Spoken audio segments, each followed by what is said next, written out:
Well, hey, everybody, and welcome to another episode of Keys to the Shop, where we give you insights, inspiration, and the tools you need to grow as a coffee service professional. My name is Chris DeFiorio. I'm your host for the show, and I'm glad to have you here. So if you would go and subscribe to the show, that would be great. You'll always be updated with new episodes as they come out. There's over 1,000 episodes of this show, which is crazy to say. So you gotta get plugged in. Go to the website too. You can search any topic you are thinking of. We probably have an episode on that. But if you ever think, man, I'd never hear Chris talking about something that I'm really curious about, go ahead and email chris@keystotheshop.com. I could either find the episodes for you, or maybe it's something that we really do need to talk about related to running great coffee shops. And so that's what we're all about here at Keys to the Shop. Now, today we're sponsored by our friends at Your Brand Cafe at yourbrandcafe.com and the Pacific Barista Series, and you can check them out over at pacificfoodservice.com. People have been getting their cups, sleeves, and more, their printed products from yourbrandcafe.com for quite a long time. And there's a reason for that. They have a one case minimum. You order what you need right now. So there's not just some low minimum. It's a one case. That's it. And free shipping on every custom order, not after you hit some kind of a threshold. Just every order is free shipping. You have to go to yourbrandcafe.com. You just pick your product, upload your logo, and their art team takes it from there. So go to yourbrandcafe.com. The pricing is just right on the site. No quote request, no waiting, no back and forth. They're there to serve you. So go again to yourbrandcafe.com. And today we're also sponsored by our friends over at the Pacific Food Service Barista Series, pacificfoodservice.com. That's where you need to go to learn more about the Barista Series, the plant-based beverage that is created specifically for professional baristas, tested by them before you even get it in your shop. That's why it stands up to the heat from steaming, has great texture, keeps the flavor balance focused on the coffee, and is preferred the world over because of those things. So check them out and get samples by going to pacificfoodservice.com today. The Barista Series is what you need for great plant-based beverages in your shop. Now I want to introduce our guest, and that is none other than Mo Maravilla. So Monique Maravilla, aka Mo, is a Filipino entrepreneur, coffee roaster, educator, traveler, and she is a champion of joyful hospitality, which you'll find in this episode we talk often about. She began as a customer, as a guest of coffee shops, and really just appreciated the way that a cup could hold so much in it. The story, the identity, peace, a connection, and her passion for community and representation led her to open Kindness in Mischief coffee roasters, as in the Highland Park area of Los Angeles in 2016. And she in particular noticed a severe lack of women behind the bar at the roaster and at the helm of their own shops. And so she started to learn to roast in 2017 and became the first Filipino woman roaster in Los Angeles. So coffee just became the chosen medium that Mo took on to create meaningful connections, experiences, and just create these safe, inclusive, and just joyful spaces that she can welcome people in, especially those in marginalized groups. So after 12 years of running K&M, Kindness and Mischief, Mo created Studio Tigre. We get to talk about what that is all about, just to continue the challenge of what coffee could look like, the world of coffee, what it could look like, and who gets to lead it. And it's named after her Filipino heritage and the symbolism of the tiger. And it's just a bold, radically anti-gatekeeping and community-rooted expression of coffee that she runs there. So yeah, that is Mo. And anytime I've interacted with Mo over the years, and anyone who knows Mo will attest to the idea that there is a lot of joy and exuberance around people and coffee and where the two meet. That's what Studio Tigre is about. That's what Mo's about. And so we need more people like that. That's why I wanted Mo to come on the show and talk about her story, what she's creating, and inspire us to do likewise. So here now is my conversation with Mo Maravilla. Well, Mo, welcome to the show. Great to have you here. Thank you. Thank you so much. I'm so happy to be here. I've listened to you for years, so Thank you. this is so fun. There's so much to cover here. I mean, you're now running Studio Tigre, and that's been open for how long now? It feels like forever. but not Hmm. that long. I officially closed K&M after, gosh, 12 years of my life in November, and I had already been working on the studio, but once I decided to close K&M, it just kind of made sense to keep my studio as an extension of myself, and I was like, you know what, let's just rebrand this into Studio Tigre. So technically, it's been in the works for like a year, but I started like actually debuting my name and everything at World of Coffee in San Diego. So I hosted my first roasting workshop there and my workflow design workshop there. And I've since been having private roasting students and apprenticeships and workshops. So I'm so excited for it. It feels like the official start date.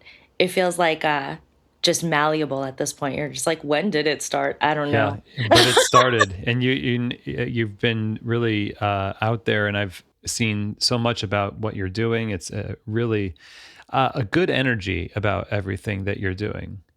That means so much. Honestly, I feel like if there's one through line of my life, it's just like that joyful warrior sometimes energy that you kind of have to have as a woman of color and as an immigrant. Because how do you get through this life, especially through this crazy time that we're going through, without joy and without some strength behind that, right? Just like perseverance. And having your cafe come to Yes. an end after 12 years and then pivoting into doubling down on the studio, doing so, I mean, obviously, with the joy that you've got and you've cultivated, I can't imagine it's always been, and maybe isn't now, easy to be joyful at every turn. No, not at all. How does that evolve in somebody like yourself who has been very productive and very influential in coffee? Thank you so much for saying that. Thank you for your kind words. I happily receive those. Honestly, the joy genuinely comes from the people I get to work with and the community I get to be in and the community that holds me when joy is hard to find or hard to create. Sometimes I lean on that and I lean on them because how else do we get through, right? It is so tantamount to my being to be able to foster relationships and connect. And so it was the hardest thing truly to close K&M because I love my team so much. That is maybe the most heartbreaking thing that I had to let go of and say goodbye to was holding space for these people that I just hold so dearly and love so fiercely, as well as the community that I get to see every single day. Like once the shop closed and realized like, oh my God, I don't get to like interact with these people every single day. That was so hard to transition into. But it just keeps this like beautiful fire going inside me, just knowing that like there is good to live for. There are people that have so kindly trusted me with like their coffee needs for 12 years, right? And trust me when I say things like, hey, this coffee is awesome, you should try it.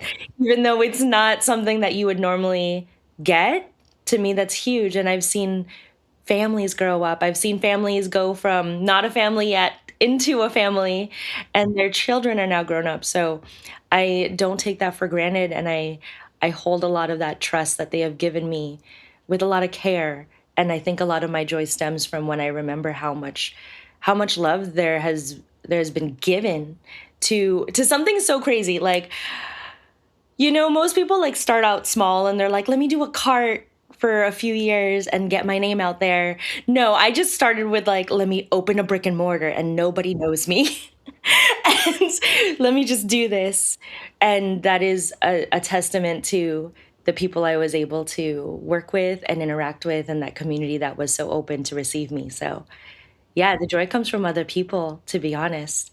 And, you know, not to discredit myself also, like the joy also comes from me holding that. But I find that in my hardest of days, I reach and lean into my community and the people that care. So, Yeah, that's a good word, and you have the word of where to find it. You said there it's hard to find it, which means that you're looking for it, which is a good step to kind of take first. Like look for it, don't just, it's there. It's there somewhere. We need a little bit more optimism in the coffee industry. Oh my goodness. I feel like the world, not just the coffee industry, but Yeah. Yeah, that's right. it is, again, it's crazy times we're living in. So Yeah. I don't take it for granted when I can find joy, when I do share that joy. And I'm so lucky and privileged to be able to share that joy, right? Like, hmm not everyone has the platform that I have. So I'm grateful to be able to have it and share it. Now, you started 12 years ago, jumping right into the brick and mortar. And when you did that, had you already been in coffee and decided this is the vibe that I want? These are my values. This is what I want to deliver with kindness and mischief. What is the genesis of all of this for you? Oh, absolutely. So I actually am a audiovisual engineer by trade. So before K&M, I was working for Cirque du Soleil as a not as a performer because I definitely have bones and I can't bend that way. But I was their 3D projectionist and live camera operator, and I love live events. Before that, I worked at the Hollywood Bowl, and I just love that energy, right? Again, going back to that, like people give me so much joy. That live energy of an event, of a concert, there's nothing like it. And so I actually only worked at a mom and pop coffee shop serving intelligentsia for like a year. And I actually got fired from that job because my schedule was so crazy and I was in my 20s and couldn't get my shit together. And she rightfully fired me. Like, thank God for her. I love her. Shout out to Gina for firing me because she did the right thing. She was a good boss and she held boundaries. But I I tasted my first delicious cup of coffee at Bricks and Scones in Larchmont Village. Again, we were serving intelligentsia. And so I got to see this like newer side of coffee that I think everyone was just kind of burgeoning into. It was around 2009. And so Intelligentsia on Sunset had just opened in 2008. And I realized, like, oh my God, just like so many people, like an Ethiopian cup of coffee can taste like blueberries. And it blew my mind. And I just loved my everyday of connecting with people, of giving them a cup of coffee and just like seeing their day change and getting to talk to them.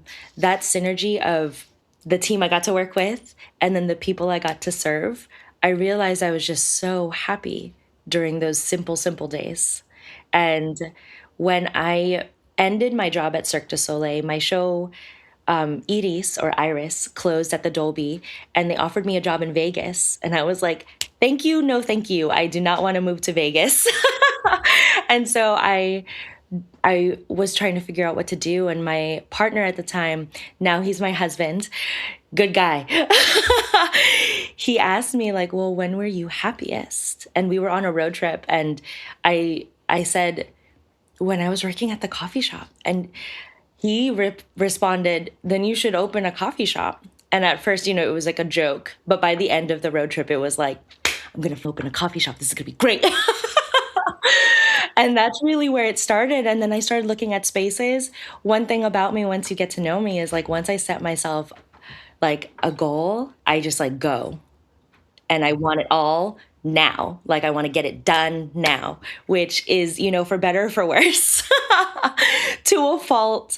But it was such a beautiful thing. And I was looking at spaces for a whole year before I found the one in Highland Park that I love. I grew up, I mentioned I'm an immigrant from the Philippines.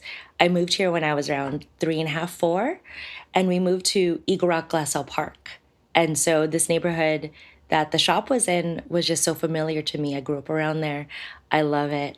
And when we were having dinner one night, we saw a little for lease sign and Tyler was like, this is it. This is your space. And we were like peeking through the windows, like creepers, just like, what's this look like? It was an old jewelry shop. And I love, as a stagehand, like I have a master or jack of all trades, master of none, definitely for stagehands. I have like very fundamental carpentry skills. And so I was like, I can tear that wall down and I can rip this out and I can redo this. And I saw it like the moment I looked I like peeked through that glass. So I was so excited and ready. But it It was took, meant to be. it was a little meant to be, I want to say, but also it took 2.5 years to open. Like, Okay, but you city of did it Los Angeles. yourself, right? I mean, you were Yeah. the one to be the GC on the project. Or, Yes. I didn't even know what a GC was. I was yeah. like, you mean me? Like, it's me. I was like, point of contact, always me. Like, only me. You probably said, let me open this kind of like what I think good coffee shops should look like when you built it. I mean, this is your first coffee shop after working in coffee for a little bit, but you've went to other coffee shops, I'm sure. When you opened it, what was it designed to produce? Absolutely. So that's a great question. I love interior design and architecture. Just as like a passion of my life. I love it.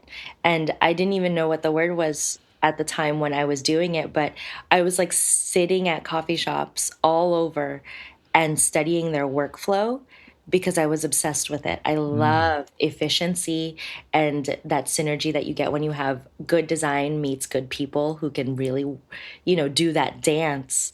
yeah. And so it was designed with the space was a shotgun space. So it was like a really challenging space for workflow, but I think we did it as best as I could, especially since it was my first one. And I envisioned it as a place for gathering, for community. I really was adamant about like, I want people to be able to sit in this beautiful little nook window and just have that moment that they're just like having such a good day. And it's because they're sitting in a coffee shop in a sunlit window. And I really wanted Mm, that. I wanted to foster all of those moments, as well as just, I I think at the time it was definitely like a lot of Scandinavian influence, like a lot of bright white walls, and I I pushed back a little on that because I love color, and so I definitely took the reins on. Well, I had to, but I designed the thing just to everything I liked, and I also really love brick, and I knew there was brick under that drywall. yeah. And so I paid my friends in pizza and beer a few nights, and we tore down that drywall and Nice. exposed that brick. And so we let I let a lot of the space dictate what that feeling was going to be in there, and I definitely wanted like color and lightness because when I walk in there, if I'm going to be there every single day, I know what I want to feel, and so I designed it to make sure that it was great for both behind the bar and in front of the bar, so Yeah. that you'd want to be in both spaces. So you mentioned the dominant theme of the time in the 2000s and those mid 2000s. And some of those themes not only were the Scandinavian designs, but also hospitality and service at that time. I don't really think it was that great. It was not.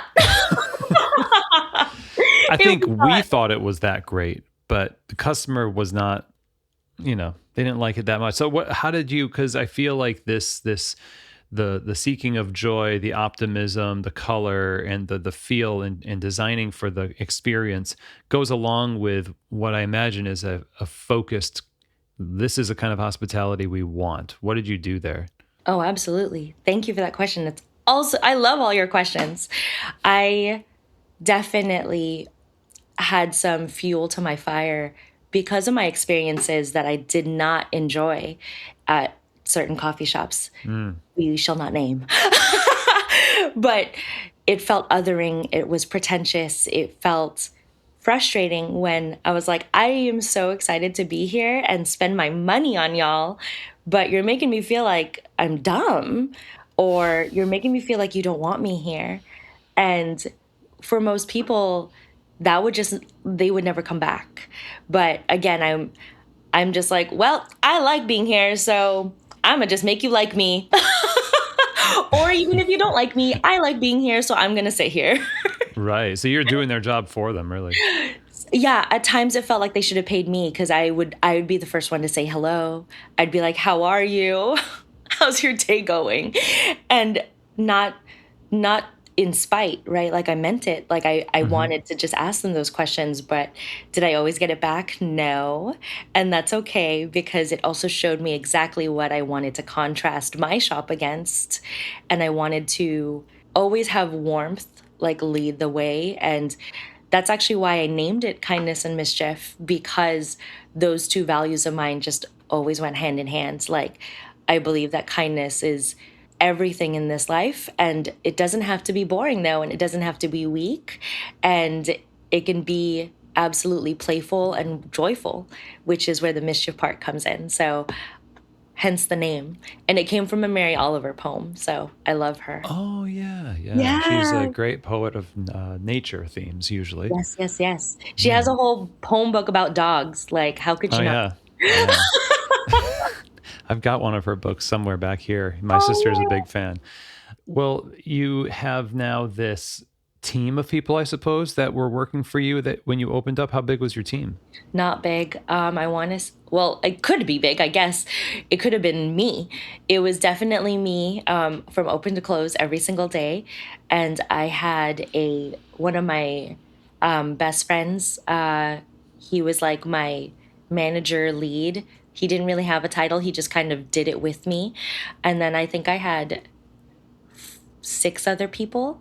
I overstaffed Mm. absolutely because I was just, it was my first baby, so I over prepared, and that was okay.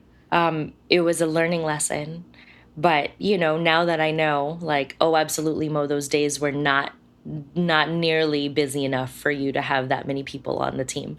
Like we would have, three or four people a day for the day, and I wasn't paying myself. But even then, like it should have been two people. So it definitely was. And again, because I love people and I love having a team. I don't have any like human children of my own, but I feel like this is what it would be like to feel like a mom. Like I just love having them and seeing them thrive and seeing them grow. And so it was just like such a beautiful thing to gather these people that I had wanted to long work with for so much, and I admired, and I did. I got to work with them, and it was the honor and privilege of my life to be able to. So Sweet. And so, as people started to receive this hospitality from this pretty energized crew, and the word got out, what are some of the things that you learned in the first half of your 12 years as you started to interact with the community from a professional perspective? Now, you're the one providing everything.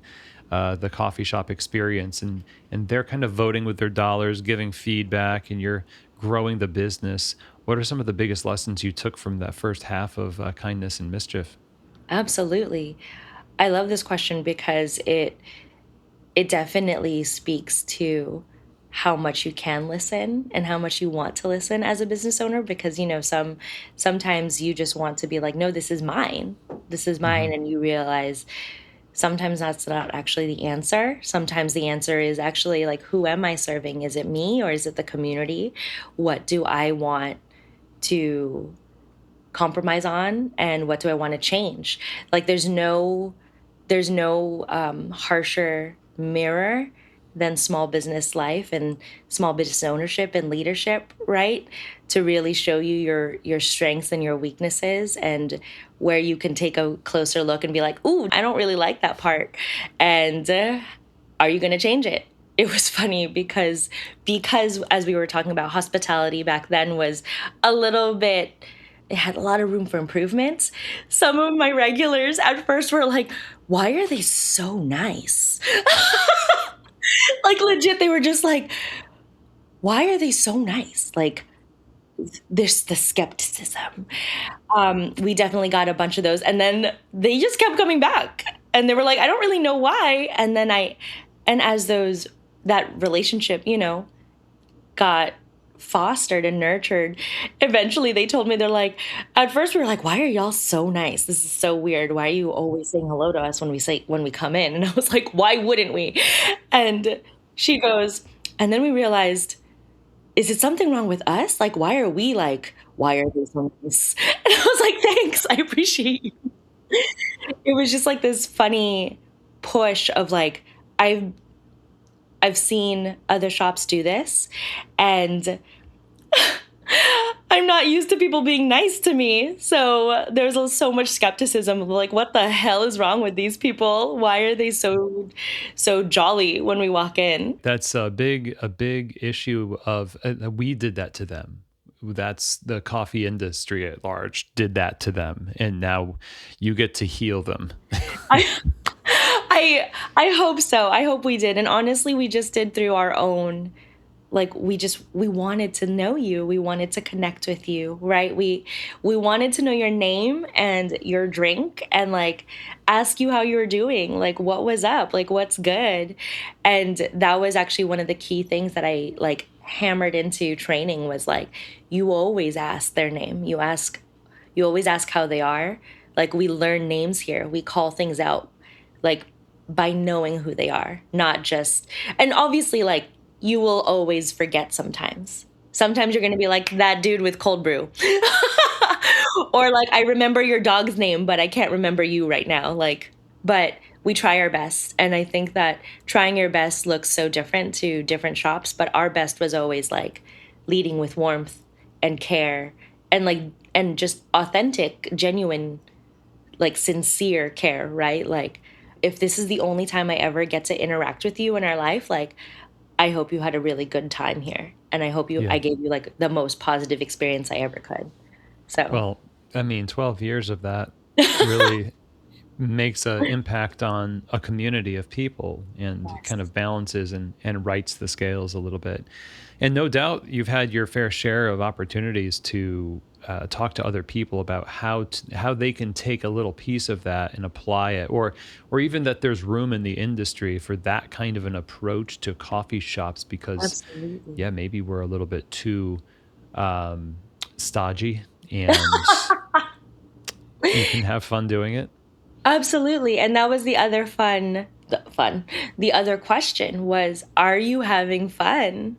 Like, Mm, I don't want you to be working for me. Like, I know how much I'm asking of you. Physically demanding, emotionally demanding, right? Mentally demanding. Like, I know because I've done it and I do it still. Like, it was always important to me to work on the floor. And it's not an easy job. I think a lot of people romanticize working at a coffee shop or owning a yeah. coffee shop. Hmm. And it's just wrong. Like, y'all, it is hard work and it's a lot of cleaning. Like, you're going to be cleaning a toilet every single day. You're going to be taking the trash out every single day. Like, but if at the end of that, like, you can't like answer honestly answer, yeah, like I'm having a good time, then I don't want you here. Like, you don't have to be here. And that was that as I learned, my goodness, my ADHD, as I your original question was, what did I learn professionally through the first half of owning K&M? Professionally, I realized like that filter of you cannot please everybody, and you have to hold boundaries even when they're so hard to hold. And it is like a filter of, who do I want in my community, and the right people will stay, and the people who aren't a good fit are going to go, and they will naturally see themselves out as long as like you are just true to yourself. Hmm. So that was one of the harshest lessons because it hurt, right? It hurt when you lost people. And I blamed myself for chunks of it.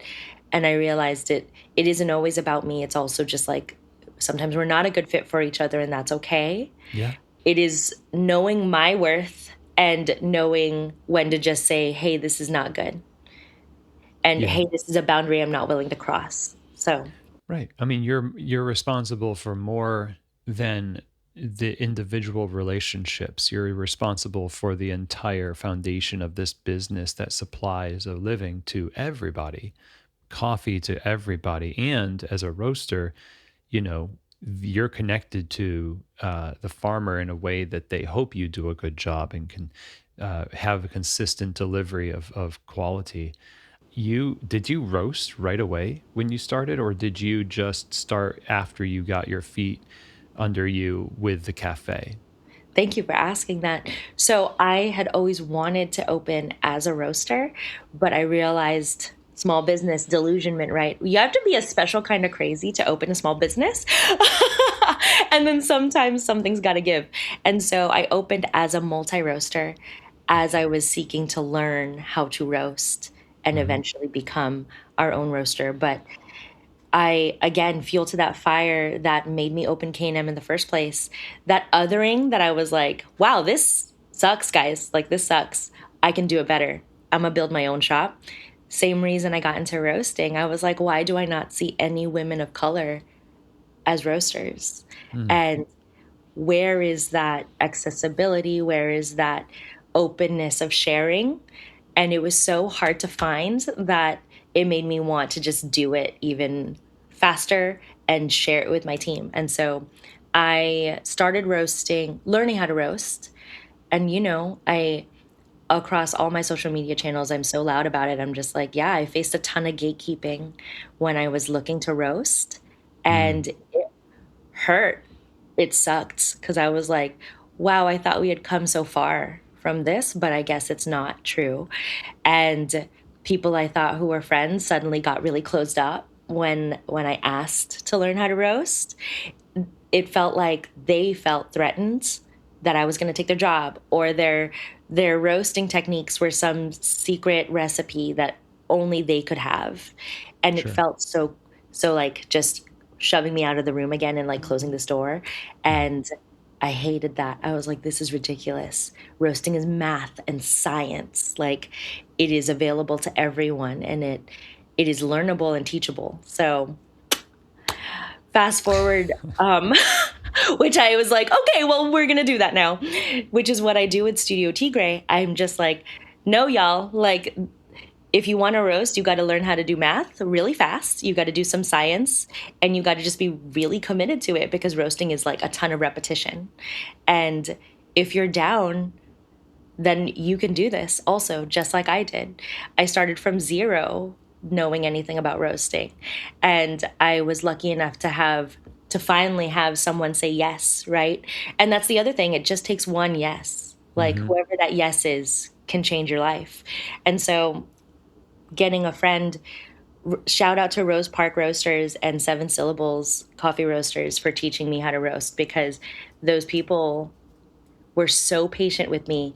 They just let me shadow them for an entire year, and I would just be Wow. standing next to them. Yep. I'd come every week on my own time, and I would just not sit, stand, stand by them at the roaster and just ask them a bunch of questions.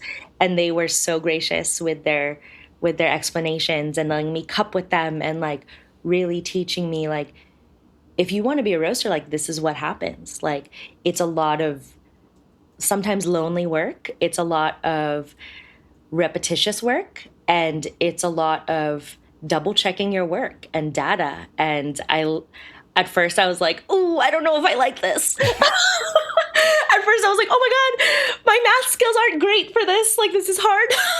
Yeah.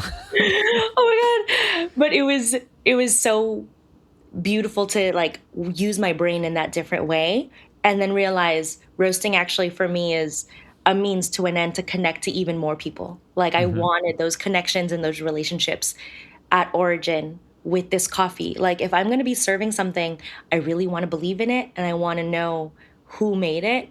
And it just like filled in that gap for me of like, sick. I've been to your farm.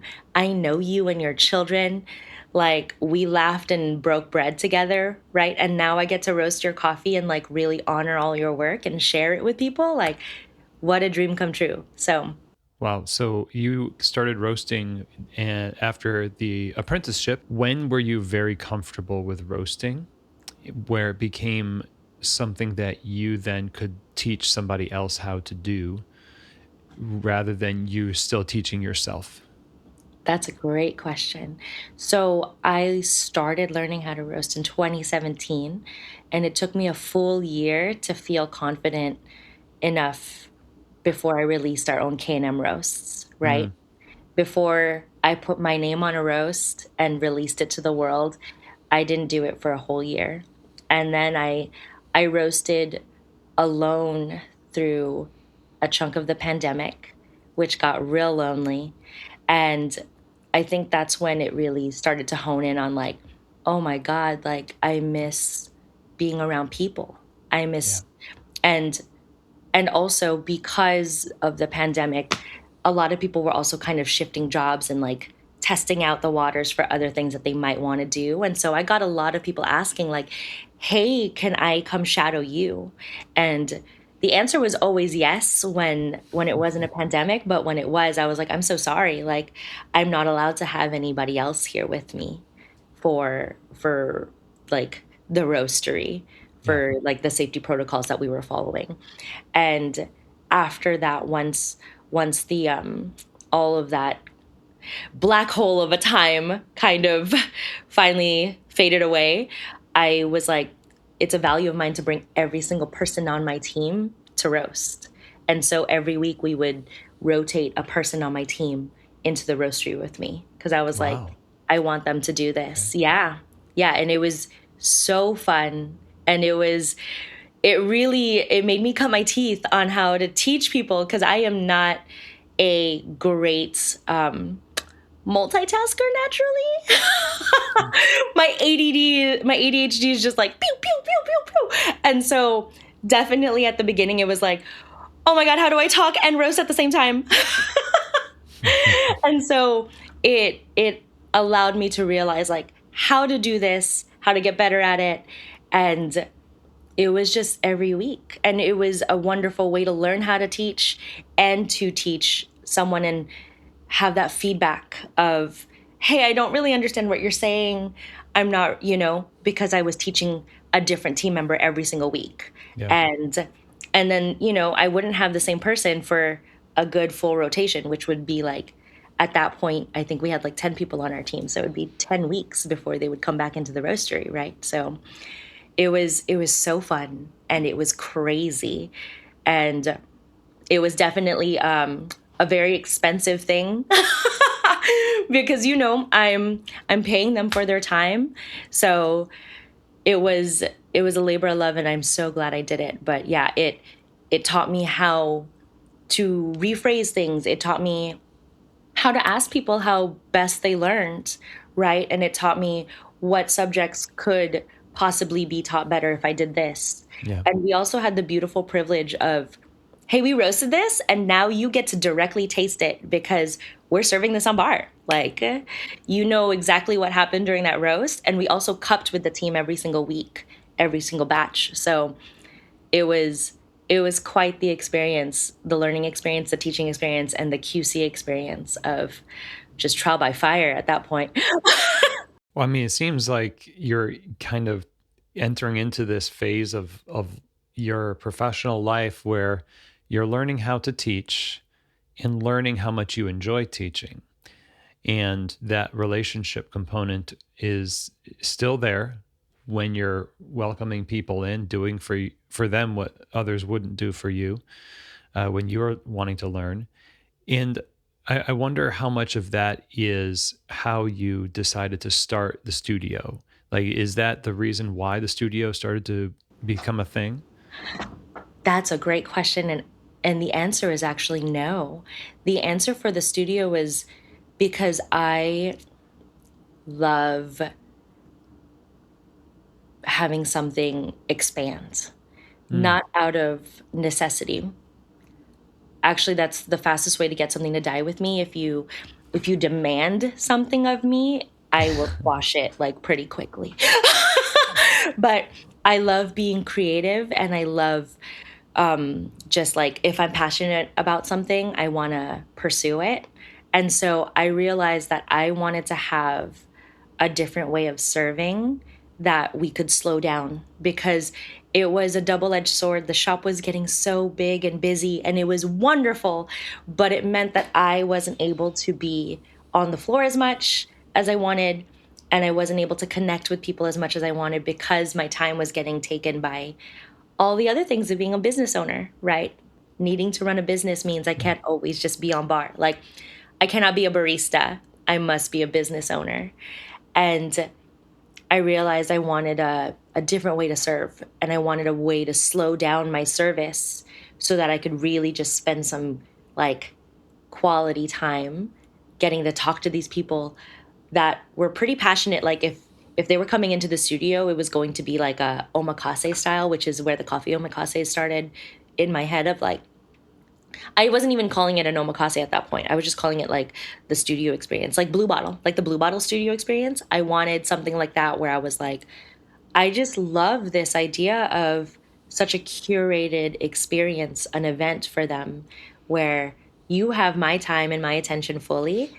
And here I am talking about these coffees I roasted, and we get to prepare them in ways that would never work in our workflow during service because having like cocktail size like ingredient lists would never happen and my team and I would never be down to do that on bar, but like hey, if it's just an omakase and I've got all the time in the world with you right now, I'm gonna make this really complicated drink. Sure. Yeah. Yeah. Yes, and I I started seeking out like a space to do that in, and I thought I would do it at K&M like after hours, but let's just be real, like after shift, I turn into a pumpkin. I'm so tired after shift that I'm like, no, this is never gonna happen. Like after a full day of talking with people, and now I need to like collect myself again and give them an even more like concentrated experience. Like, oh no, I got nothing left in that tank. So I realized it had to be in a different space. And one of our regulars, this is the other beauty of the shop, right? And like the community that we had. It just felt like when I put something out into the universe provided it. Like one of our regulars was leaving, he was moving out of this space, and he was telling me about it. And I was like, oh my God, what a dream of a space. And he told me it was 10 minutes from the shop. And I was like, wow, I would love a space like that. And he's like, I'm moving out. Do you want it? And so, shout out to Zach for providing me the studio space and the connection to be able to like just take it over with Yeah. the landlord from him. So, that's where I got it. And then I renovated it. Of course, I did. And I've made it beautiful and so cute and pretty, and I can't wait to host people in it with my roasts and the coffee omakase because it's going to be such a fun time. And it's literally 200 square feet, so it's very tiny, Hmm. and I wanted it that way. I was like, the shop was 1,000 square feet, just comparison. So I was like, I don't want a big space again. Like that is a beast. I Yeah. just want a tiny one, and I want to be able to do this myself. Like I just want to like literally like you're paying me to hang out. Like I would love that. So that's the studio. That's the concept That's of studio. Studio Tigre is the omakase, hang out with Mo, taste coffees, the roasted coffee. And you do other work too, though. I mean, through I the do. studio, I right? do. Yeah. So the concept of Studio Tigre, it wasn't even just I use the term studio for the space as well as now it is my name, Studio Tigre. But the concept of Studio Tigre is like a creative coffee universe, to be honest. Like it is just anything and everything I want it to be. It's my multi hyphenate dream of like, I want to roast, I want to teach, I want to do coffee omakases, I want to do coffee trips with people. And somewhere in there, I'm apparently making my own clothes because I love it. Yeah, like it's ridiculous and so fun. And I love what I do. Oh, and I'm doing coffee consulting, cafe consulting. Like, I just love what I do. I love getting to help people and serve my community in a different way. And it's crazy to think that I gave up a small business that nothing was wrong. That was the crazy part. Like everything was working and I had changed. Like it was a very hard decision to be like, but like shouldn't the ship be sinking for me to want to leave it? Like, but no, it was just me. I was ready. I was just ready. And I realized I was dreaming up something else that the shop couldn't that wasn't the shop or K&M. That wasn't K&M. And so I was like, okay, and before any of this turns into resentment or negativity, it's time to go. So but it was so hard. The idea there, I want to kind of dwell on for a second because there are a lot of people who, if as they get successful, their success starts to like they start to not feel like this is who they are or it's not serving them anymore. The way that starting a business, yes, it's about serving other people. Of course, it's hospitality. But there's a point at which it sounds like you noticed that it wasn't that you were just serving people, but it was doing a disservice to you. And how to know how to recognize that. Like there's probably plenty of times in the 12 years of your business where you've had thoughts about like, oh man, this is hard, right? But this is a different kind of epiphany. And how do you tell the difference between those two feelings? Oh my gosh. I mean, it was not an overnight decision, right?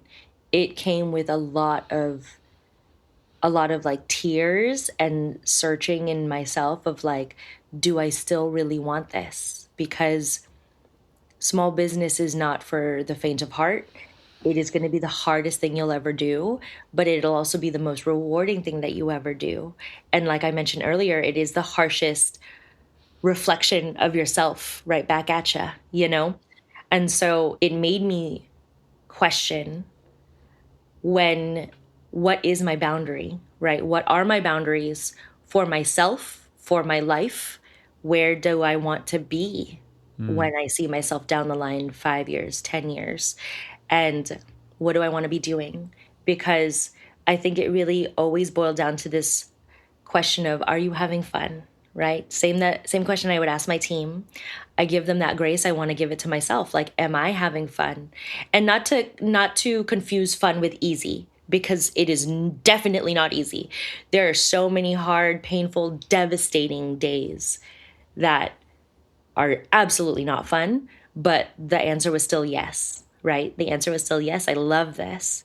But it's when it started to turn into, I'm not having fun anymore. Like mm, this is no longer this is no longer a place where I can like honestly say I want to give everything of myself. And once I started feeling that, also therapy, like shout out to my therapist because I love therapy. Therapy also helped me realize just like, am I only serving others and never filling up my own cup? And the answer started to become yes, mm. because I was pushing through because I loved my team and I loved my community.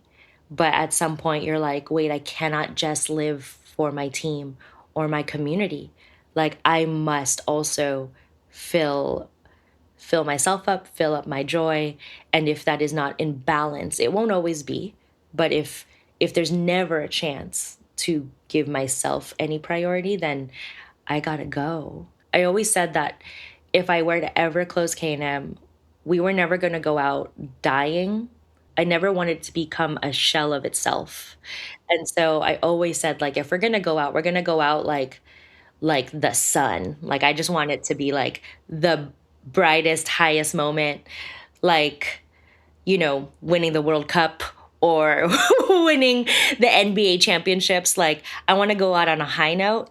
And that's what we did. And my team were so gracious and loving and kind all up until the very end. So, yeah, it was heartbreaking and bittersweet, but very needed because once that like, you know, the dust settled and you've cried as much as you can, tears of joy and sadness, it was so clear how much I was needing to be no longer Mo of K&M, but Mo of Studio Tigre.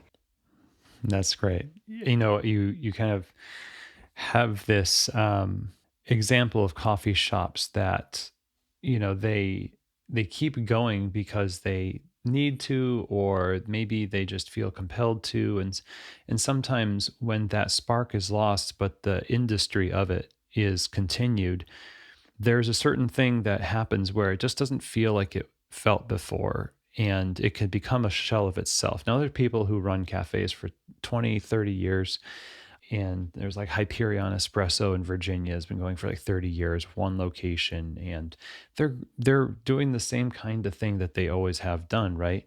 But each business is different. And I think people have this idea that it should go on forever. and it can't. No, absolutely not. I think that especially when you're in a community and you hold this business so dearly, small businesses are held to a different standard of, Mm, no, you cannot change because I love you. You cannot change because I want you to stay the same because of all these beautiful memories I have of you. yeah. But small businesses are behind them, they're all humans, right? They're all humans. And it is not possible to not change. Can you imagine yourself 10 years ago? Like, absolutely not. I am such a different person. Yeah. Can you Thank imagine God. a high schooler? Like, and then 10 years down the line, like, Hmm. they're not the same person. And so I think it is always a difficult thing for a small business to change or to close. But it's just like any other death. It's like, I'd rather celebrate this beautiful life that you had Yeah. versus mourning it. Mourning will always come, like that grief will always come, but nah, like let's celebrate this beautiful time that we have together. And it's like when people have baby showers, right? Like people are giving you all these gifts and all these things for this new life, but like, yo, a small business, we should have a small business shower because like we need so much support and love and help. Yeah. And you're expecting this at a baby shower, you're expecting to meet this baby and watch this baby grow and turn into an adult. That's what a small business is. It's a child. It's a child. It's like this living, breathing entity that becomes separate of the owner of Yeah. it becomes its own thing. And people forget that there's usually just like one person behind it. And that person is not the same person that started it 30 years ago. Like I'm so tired. Like like my body hurt like every single day. And at some point that question of like, am I still good with my body hurting every day? Yeah, I love it. It's fine. It felt like you were in battle, right? But at some point you're also like, okay, I would really like some rest. I'd like a Yeah. massage. I would like and once that shift really started coming into me of like I realized I was out of town. I was on like an international trip, and the low line level of stress, I guess not low line, but the constant level of stress that I was holding in the case that someone called out, or like even though I had a beautiful team that like handled everything like rock stars, I realized that like if something bad happened, the response in myself was bad. I was Hmm. upset. I was like, it was going to turn into resentment had I not like started Yeah. taking steps to change it. So that's really that I noticed it. I noticed it in myself and I was honest with myself about it because I think a lot of people don't want to be honest with it. Just like it's a hard thing, I know, but it's also okay. Like I had no idea what I was going to do after the shop. I was just like, I hope this works cuz I don't really have a fallback plan. Right. Right. But it will always be okay because, you must. So you do. It kind of comes full circle in the same way that you started the cafe. You took a chance, you went Yeah, in, you were simply following I don't want to call it an impulse because it's more than that. It's like you must, you had to, it was the thing that it was kismet, whatever you want to say. yeah, And this transition is just as entrepreneurial as the beginning, right? And that absolutely. energy follows you into Studio Tigre. Absolutely. It definitely it was a need. It was a need. Like all roads always led back to this. Same with Hmm. Like that was K&M. Everyone would be like, why are you going through this? Especially during that 2.5 years of jumping through hoops with the city and the build out and the Kickstarter. Like we did a crowdsource, like a crowdfunding campaign. So many people were like, why don't you just not do it? And the answer was because I must do it. Like there are no other things I want to do in life except this. And so like all Yeah. roads will always lead back. And that's always I've been lucky in my life to be able to have that clarity and to always know that about myself. Like and sometimes the answer doesn't always come super fast, but when I know something I want, I go for it with all of my heart. So it's crazy and dumb sometimes, don't get me wrong. I don't recommend it to everyone. Right. Well, we're all glad that you did. So, Thank you. yeah. I am too, honestly. And I have the best of both worlds now because two of my K&M teammates took over the space. And so it is still within the family. I'm so grateful. They're called Kuyas, which means big brother in Tagalog. Oh, good. And they are one of my old baristas and plant guys, Sean, and our chef from K&M, Arnold. And so they took over the space. Very cool. It's so wonderful. Everything they do and every vendor they carry is Filipino, so it's such a beautiful thing. And they're still serving my coffee. So wholly different Yay. menu, but really beautiful, same heart and vibes and culture. So I'm just so grateful. I'm so grateful for everything that it is now. It's definitely a change to go in as a customer. Still getting used to it. Yeah, I'm sure. Absolutely. And not want it and like not hopping behind bar and be like, the line is long. Can I help you? Like, I put me know, in, coach. I got to walk away. I know. Literally, my partner Tyler's like, why don't you come sit down with me? Like, let's go sit outside. Well, Mo, thanks for being here and Thank you. talking about all of this. It's very helpful. And these stories are, sometimes I think we get the habit of listening to stories of other people. We have a lot of media in the world, Yes. but just like you have people do with your service, with the omakase, if people just slow down and really think about this true story of somebody who went through the full cycle of cafe ownership and roastery and all of this stuff, I would encourage everybody to just kind of like meditate on this conversation. I think it's really healthy to do this. And Thank you. I love your approach and the spirit you bring to what you're doing now at Studio Tigre. So thank you. Where can So we much. learn more? Oh my gosh. It's it's crazy because I'm still really bad at this, at plugging myself. You can follow me on social media at studiotigre.la. That's Tigre, Tigre. And on my website, studiotigrela.com. And I will be hosting more coffee roasting workshops as well as holding more apprenticeships. And I'm so excited because also I'm brewing up like a apprenticeship scholarship because I Ooh. really just want to be able to give back to same thing. Like, I wish I could do this for free.